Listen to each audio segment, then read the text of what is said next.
Good afternoon, Trinidad and Tobago. I'm Karen Cozier Phillips. C News is live at noon. Topping the news at this time. Well, after spending most of Tuesday facing questions from police, former Attorney General Anand Ramlogan is expected to appear in court today. The Office of the Director of Public Prosecutions, Roger Gaspard, after reviewing a file sent to him, is in the process of instructing police. We spoke with Ramlogan's attorney, Gerald Ramdeen, just about an hour ago, and he said that officers were still at the DPP's office despite earlier reports that instructions were given to charge Ramlogan. However, it is believed that instructions to charge may still come and he may appear after lunch at the Port of Spain Magistrates Court. Mr. Ramlogan was arrested on Tuesday and questioned for 15 hours by police.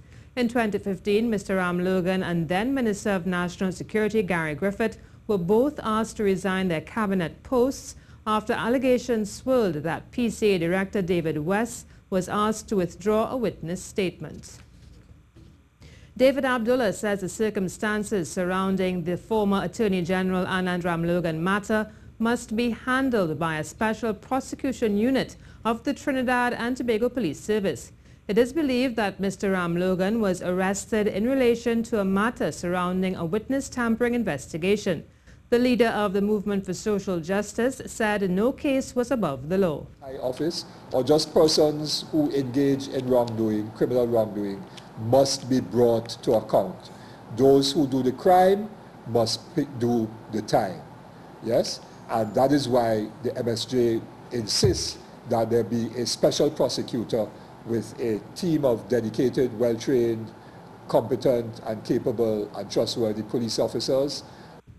Speaking on Good Morning Trinidad and Tobago, the MSJ leader said this was not a request meant solely for this matter, but for various white-collar crimes. And so we are saying that this is a way to go with a person who, or persons who are very capable in criminal law and so on, supported by what was called the Anti-Corruption Investigating Bureau of Police Officers. We don't know what has happened to that. It seems to have dissipated, but a dedicated team of police officers and, where necessary, forensic auditors, external forensic auditors, not an accounting firm, but forensic auditors who could follow the money where there are allegations of financial wrongdoing.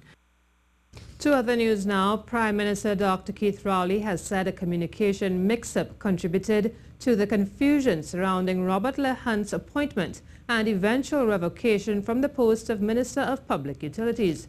Dr. Rowley was asked about the issue while touring the Urban Development Corporation of TNT Udicott project sites in West Trinidad. He said Mr. Lehunt is a citizen of Trinidad and Tobago who did temporary assignment in Ghana, and while he was there he obtained as part of his residency and acceptance in the community Ghanaian citizenship. He added there was a communication glitch in that development. By having that in place, it offended our constitution, and it is easily rectified by him giving it up to preserve his position in Trinidad and Tobago and to qualify him to hold the office he has been selected for. He confirmed that Mr. Lehunt will be reappointed after he renounces his Ghanaian citizenship. While on that tour with Udicott, the Prime Minister visited 6 sites. They were the Carenage Fishing Facility, the Carenage Fish Fry, the old Carenage Police Station, which is to be converted to the Carenage Homework Center, the Diego Martin South Community Center, Diego Martin Sporting Complex, and the Bagatelle Community Center. Following the tour, the Prime Minister told the media he was very pleased with the progress that he was seeing at the work sites, especially those that were abandoned during the tenure of the previous administration. This is the C News Live report at noon. Remember, you can keep up to date with all the latest news on our website at ctvtt.com, or you can check out our Facebook and Twitter pages at C News Live.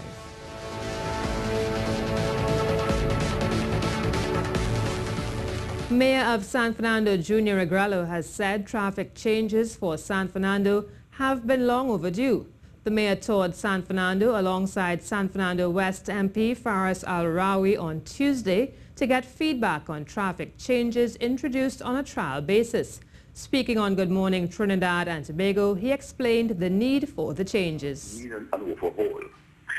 We haven't had any major change in the city over 30, 40 years ago. Library Corner, which is our central hub, had around about in the 1940s. In 1950s, the island was constructed between Library Corner and Pontefiore Road. Here we are now in 2017 with an increase in vehicles, increase in people, high density of business operation. What do we do? How do we go forward?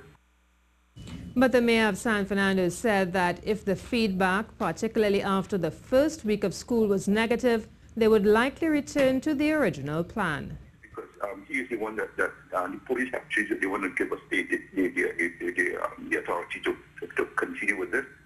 Before, if it's going to be permanent, then we have to go to the Minister of Works, who will have to take it to Parliament for approval. So the trial will continue. We look at that. I think that next week is critical. I think that first couple of days will give us a clear idea of where we are. We have the opportunity to make changes if and when required, if and where required. And if that doesn't work well, then we have to revisit this whole thing. Political leader of the Movement for Social Justice, David Abdullah, says that several of the country's established institutions have let the country down.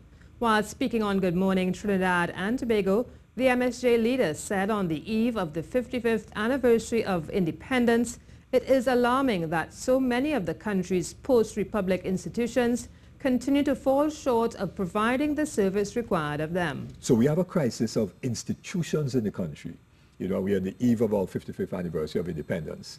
Our post-independence institutions, what I call the First Republic, which was established by the Republican Constitution of 1976, those institutions have collapsed. They're not working. The service commissions, you know, there are a huge number of vacancies in the public service, in the teaching service, and so on. So the service commissions, look at how long we haven't been able to appoint a commissioner of police. He said this problem persists because government has failed to recognize these institutions as problematic. Mr. Abdullah said government after government have embraced these institutions, thinking it was simply business as usual. Our institutions are not working. The justice system isn't working. The backlog in the criminal courts is horrendous, and so on. Look what happened with Base Air Caesar and all of that in Broglio and so on. Our ferry service has collapsed. The sea bridge has collapsed. So our institutions are not working, and therefore we have a crisis not just of government, but a crisis of governance and of our institutions. And the problem is that governments that come in don't understand the real nature of the problem. Now for the weather. For the period this afternoon and tonight, Trinidad, Tobago and the Windward Islands will see cloudy periods with light to moderate showers in varying localities. There is a medium chance of some of these showers becoming heavy and or thundery in a few areas. Tonight will be partly cloudy with a few lingering showers. Street or flash flooding is likely and heavy downpours and gusty winds can be expected in the vicinity of these showers or in the event of a thunder shower. Seas are expected to be slight with waves up to 1.5 meters in open waters and near calm in sheltered areas.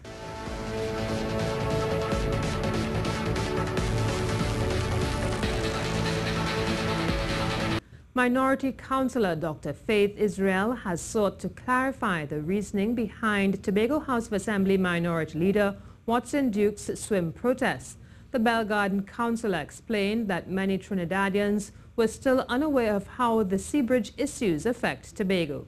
Find a way to force the entire nation of Trinidad and Tobago to stand up, to listen, to pay attention to the plight that we were experiencing and that we are still experiencing the day after we understand that the vessels that were supposed to go are not going as scheduled and their mechanical issues are still being dealt with.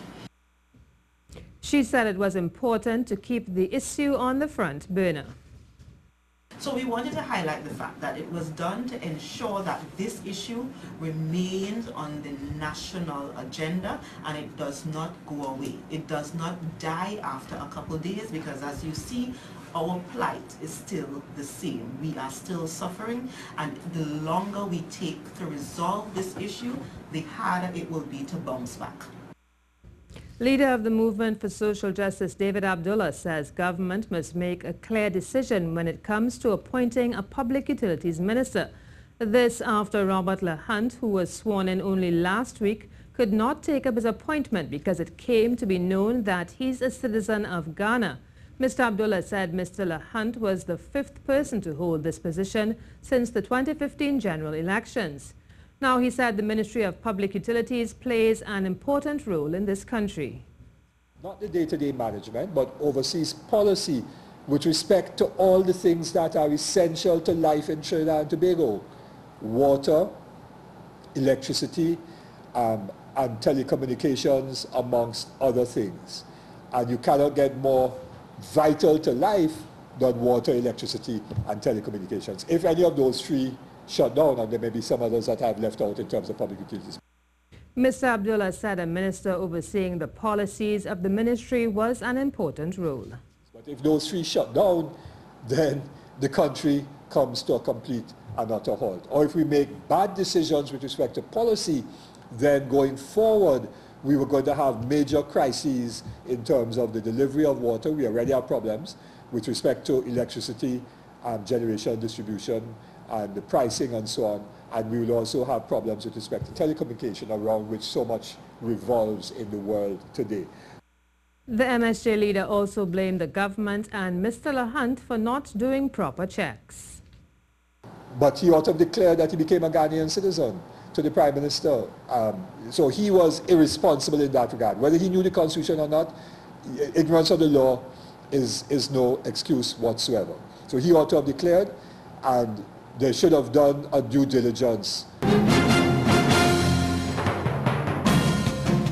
Well, it's time for sports, and we start with cricket. One of the all-time great spells of T20 bowling from Sohail Tanvir propelled the Guyana Amazon Warriors to a huge 99-run victory over the Barbados Tridents. After being put into bat by the Tridents, the Amazon Warriors started aggressively but found themselves in trouble at 30 for 2 after 3.4 overs, with both Tanvir and Chadwick Walton caught in the deep. Luke Ronchi blitzed a quick-fire 24 from just 13 balls to take them to 68 for 2 at the end of the power play. After a brief rain delay, the Amazon Warriors struggled to get their innings moving, with one over of 15 off Pollard, a lone bright spot. The Amazon Warriors finally got moving in the 18th over when Ravi Rampal was taken for 15 by Jason Mohammed, who edged 2 boundaries behind the wicket and nailed a straight 6 before being caught attempting to hit a second. 2 big sixes from Primus off Wahab Riaz in the 19th and a last ball 4 off Wayne Parnell lifted the Amazon Warriors to 158 for 8. Defending 159, Tanvir removed Kane Williamson, Dwayne Smith, Owen Morgan and Kyron Pollard in a scintillating spell of swing bowling, which left the Tridents at 13 for 5. Tanvir finished with 5 for 3, the second best figures in the history of domestic T20 in the Caribbean. When the players returned following a brief rain delay, the Tridents' last hope, Nicholas Puran, picked out long off against Rashid Khan, leaving the Tridents at 31 for 6. The Tridents' lower order mounted little resistance. Rashid Khan finished with 3 for 15 from 3.4 overs, as the Tridents were all out for 59 in 13.3 overs. Turning to some football news now, this country's senior men's footballers continued their preparation for Friday's World Cup qualifier against Honduras at the Ato Boldon Stadium, the new match venue. Coach Dennis Lawrence's men know the importance of the game, and defender Kevon Villarreal, who scored in last Wednesday's friendly against Jamaica, says they are ready to give their all to come out on top. Very confident that we can push on to the next round. It's just about being focused and being attentive, and, trying to make us the less mistake as possible in the game and trying to come out with a win. Villarreal is happy to be given an opportunity to represent the Warriors once again. I'm privileged to get a chance now. I've been working really hard, trying to catch the eyes of all the coaches that have been here and moved on, and finally, as Lawrence came, he gave me the chance, and I just want to make the best of it and make the nation proud.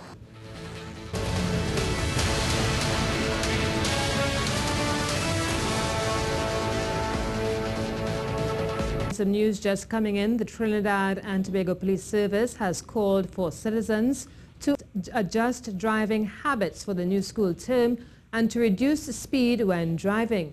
This call was made at the weekly police briefing. Senior Superintendent Acting Basdir Ramdani said that there were 72 deaths for 2017 thus far. Senior Superintendent Ramdani says over 13,000 speeding tickets issued so far and is urging citizens to comply with traffic laws. Meanwhile, PC Brent Batson of the Road Safety Coordinator urged citizens to change their driving habits as a result. Well, that's how we wrap up our CNews report at noon. I'm Karen Kose-Phillip. Remember, for up-to-date and breaking news throughout the day, you can visit the CNews website at ctvtt.com. Do have a good afternoon.